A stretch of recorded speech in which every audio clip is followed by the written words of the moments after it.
कल शाम को दिल्ली में हुए बम धमाके के बाद पूरे गुजरात में इस वक्त अलर्ट दे दिया गया है। तब वडोदरा में भी सुरक्षा व्यवस्था को चाक चौबंद करवा दिया गया है। ऐसे में आपको बता दें कि दिल्ली में हुए इस बम धमाके के बाद वडोदरा में पुलिस विभाग अलर्ट पर है और शहर के विभिन्न इलाकों में कॉम्बिंग और चेकिंग किया जा रहा है। तब कल रात को डभोई रोड महानगर के वूडा के मकानों में कॉम्बिंग और चेकिंग किया गया था।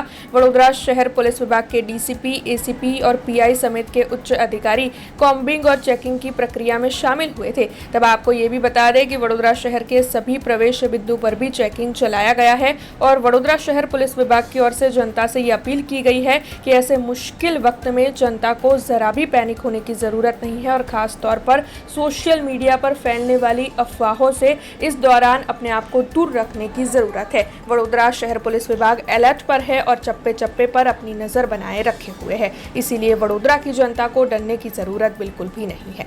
ઝોંદરી પોલીસ સ્ટેશનમાં પાણીગેટ વાડી કપુરાઈ મકરપુરા અને માંજરપુર પાંચે પોલીસ સ્ટેશનમાં જેટલા પણ મોલ છે જેમ કે ઈવા મોલ છે, બંસલ મોલ છે, મંજરપુર અને મકરપુરામાં તે મોલ જેટલા એન્ટ્રી એક્ઝિટ આપણી ચેકપોસ્ટો છે, કપુરાઈમાં ચેકપોસ્ટ છે, કપુરાઈ અને તેની સાથે સાથે મકરપુરામાં તરસાલી ચેકપોસ્ટ અને જાંબા ચેકપોસ્ટ છે તે ચેકપોસ્ટને પણ એલર્ટ કરી દેવામાં આવી છે।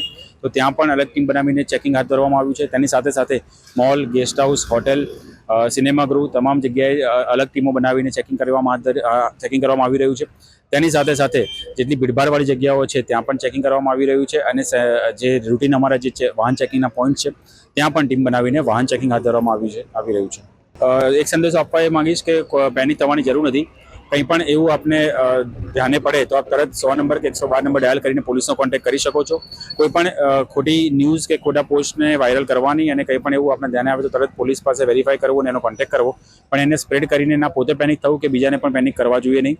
અને પોલીસ અત્યારે સમગ્ર શહેરમાં અલગ અલગ વિસ્તારમાં પેટ્રોલિંગ કરી રહી છે, ફરી રહી છે, તો કોઈ પણ એવો ડરનો માહોલ ઊભો કરવાની જરૂર છે નહીં।